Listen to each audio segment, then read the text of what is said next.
భూమి సూర్యుడి చుట్టూ కాదు కరెన్సీ చుట్టూ తిరుగుతుందని కొంతమంది చెప్తూ ఉంటారు. ఇది ఎంత మట్టుకు సమంజసం? నిజం. మనిషికి ధనం ఎంతో అవసరం.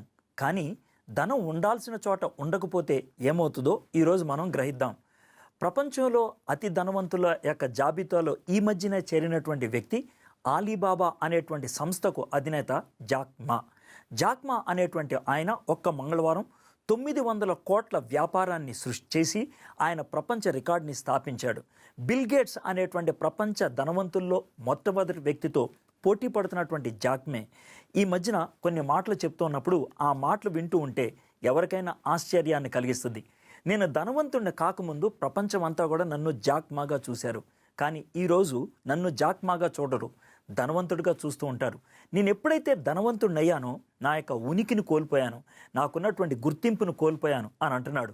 ఇదివరకు సంతోషంగా శాంతంగా జీవించేవాడిని, కానీ ఈరోజు ధనం పిచ్చితో శాంతాన్నే కోల్పోయాను అని అంటున్నాడు. అంతేకాదు, నేను శాంతి కోసం ఫిలాంథ్రాఫిస్ట్గా అంటే ఇతరులకు సహాయం చేసేటువంటి వ్యక్తిగా మారాలి అని అనుకుంటున్నాను అన్నాడు. ఇంత ధనవంతులు మాట్లాడుతున్నటువంటి మాటలు చూస్తూ ఉంటే మనకు అర్థమవుతుంది ధనం ఎక్కడుండాలో అక్కడే ఉండాలని. ధనం గుప్పెట్లో ఉండాలి కానీ గుండెల్లోకి వెళ్ళకూడదు. ధనం పాదాల కింద ఉండాలి కానీ తల మీదకి ఎక్కకూడదు. చాలామంది ధనాన్నే దేవతగా కొలుస్తూ ఉంటారు. అయితే బైబిల్ చాలా స్పష్టంగా ధనానికి అంటే సిరికి దేవునికి పొత్తెక్కడ అనే మాట చెప్తూ ఉన్నది. వీళ్ళు ఇద్దరిని అంటే ఒక పక్కన సిరిని ఇంకొక పక్కన దేవుణ్ణి ఒకేసారి కొలవలేం. అందుకే అనుకుంటా భారతదేశంలో సిరినే దేవతగా మార్చడానికి ప్రయత్నం చేస్తూ ఉంటారు. ఒకవేళ అదే చేస్తున్నట్లయితే ధనాపేక్ష ఎటువంటి కీడునైనా చేయడానికి ఏమాత్రం వెనకం చేయదు. ధనం చెడ్డది కాదు, కానీ ధనం ఒక వ్యక్తిని చెడ్డవానిగా చేసేదిగా ఉంటుంది. బైబిల్లో ఎవరైతే దేవునికి దగ్గరగా ఉంటారో వాళ్ళందరూ ధనవంతులైపోతారు అని ఎక్కడా లేదు. బైబిల్లో చాలామంది దేవునికి విధేయతగా జీవించినప్పటికీ వాళ్ళు ధనవంతులుగా లేరు, వాళ్ళు మామూలు జీవితాన్ని జీవించారు. ఉదాహరణకి పాత నిబంధనలో ఇర్మియా అనేటువంటి వ్యక్తి 40 సంవత్సరాలు ఎంతో విధేయతగా జీవించాడు. కానీ ఆయన ఎప్పుడైనా ధనవంతుడయ్యాడా? అవ్వలేదు. కొత్త నిబంధనలో అతి ఎక్కువ మందికి సువార్త అందించినటువంటి పౌలు ఆయన ధనవంతుడిగా అవ్వగలిగాడా? లేదు. వీళ్ళిద్దరూ కూడా దేవునికి విధేయులుగా జీవించిన వాళ్లే. వాళ్ళకి ధనం లేదు కాబట్టి ఆశీర్వాదం లేదు అని అనగలమా? అయితే ఈ మధ్యకాలంలో ఇలాంటి తప్పుడు బోధ వచ్చేసింది.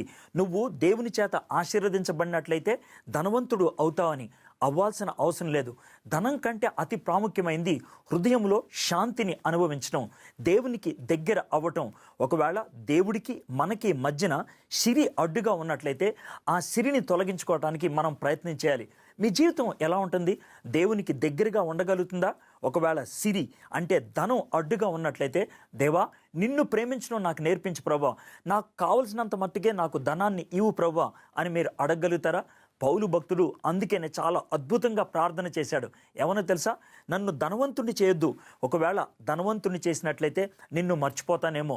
అంతేకాదు పౌలు భక్తుడు ఇంకొక మాట అంటున్నాడు, నన్ను లేమిలో వదిలేయద్దు, లేకపోతే నేను మర్చిపోతానేమో, నీకు దూరం అవుతానేమో అని.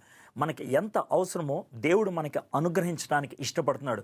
కీర్తనాకారుడు 34వ కీర్తనలో ఈ మాట అంటున్నాడు, ఎవరైతే దేవుణ్ణి ఆశ్రయిస్తారో దేవుని వైపు చూస్తూ ఉంటారో వాళ్ళకి ఏ మంచి కొదువుగా ఉండదు. మనము దేవుని వైపే మన కనుదృష్టి ఉంచాలి, దేవుని వైపే మనం విశ్వాసం కలిగి ఉండాలి. అలాంటి జీవితాన్ని జీవించడానికి ఒక నిర్ణయం తీసుకుంటారా? మీకున్నటువంటి సమస్యల విషయంలో ప్రార్థన చేయాలి అని ఆశపడుతున్నారా? మీతో మేము కూడా కలిసి ప్రార్థన చేస్తాం. తేజో, కలిసి ప్రార్థన చేద్దామా? తప్పకుండా. మా దేవా, మా ప్రభువా, మేము ఎప్పటికీ కూడా సిరికి దాసులం కాకూడదు తండ్రి. ఎప్పుడు మిమ్మల్ని మేము ప్రేమించే వాళ్ళం అవ్వాలి తండ్రి. మాలో ఏ ఒక్కరూ లేమిలో ఉండకుండా మీరు సహాయం చేసే దేవుడివే అన్నారు.